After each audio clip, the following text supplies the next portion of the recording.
السلام علیکم ورحمۃ اللہ وبرکاتہ۔ سورۃ بقرہ آیت نمبر 60 تا 62 کا ترجمہ اور تفسیر۔ بسم اللہ الرحمن الرحیم۔ شروع اللہ کے نام سے جو بڑا مہربان نہایت رحم کرنے والا ہے۔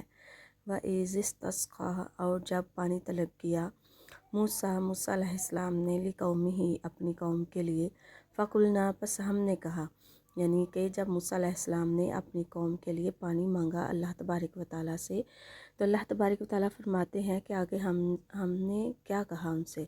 موسیٰ علیہ السلام کی قوم جو تھی وہ بہت فرمائشی قوم تھی، وہ موسیٰ علیہ السلام سے بہت زیادہ فرمائشیں کرتی تھی۔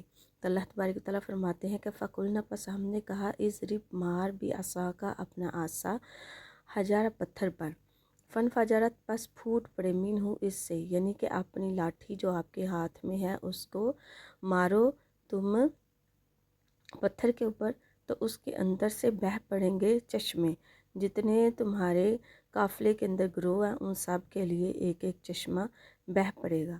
تو اس چشمے کے اندر سے اپنا اپنا کھانے پینے کا سامان تم پہچان لینا۔ اس نتا عشرہ